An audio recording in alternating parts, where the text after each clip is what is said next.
দারিদ্র আর কঠিন জীবনে ক্লান্ত হয়ে লিজিয়ান এক ভয়ঙ্কর গেম শোতে অংশ নেয়। নিয়ম খুবই পরিষ্কার, পায়ে তালা লাগাও, সঠিক উত্তর দাও, না হলে মৃত্যু নিশ্চিত। কিন্তু যেমনই সে তার পার্টনারকে দেখল, সে স্তব্ধ হয়ে গেল। সে তার সাবেক স্ত্রী ছিল, দুজন আগে তার অবিশ্বাসের কারণে আলাদা হয়েছিল, আর আজ ভাগ্য তাদের একই মৃত্যুর খেলা এনে দাঁড় করিয়েছে।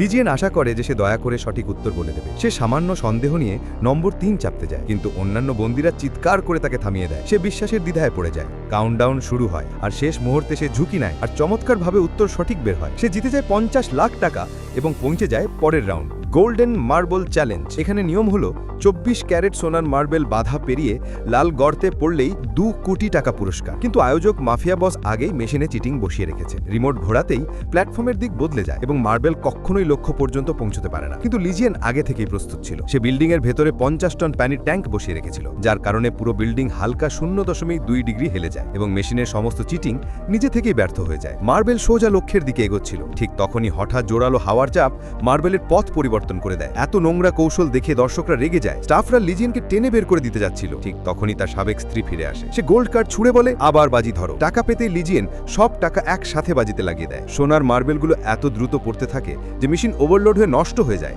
মাফিয়ার চিটিং সিস্টেম পুরোপুরি বন্ধ হয়ে যায় এবং বহু সংখ্যক মার্বেল সোজা লাল গর্তে পড়তে শুরু করে। শেষ পর্যন্ত লিজিয়ন 2 কোটি টাকা জিতে নেয়, আর সবচেয়ে বড় জয়, তার সাবেক স্ত্রী আবার তার পাশে দাঁড়ায়।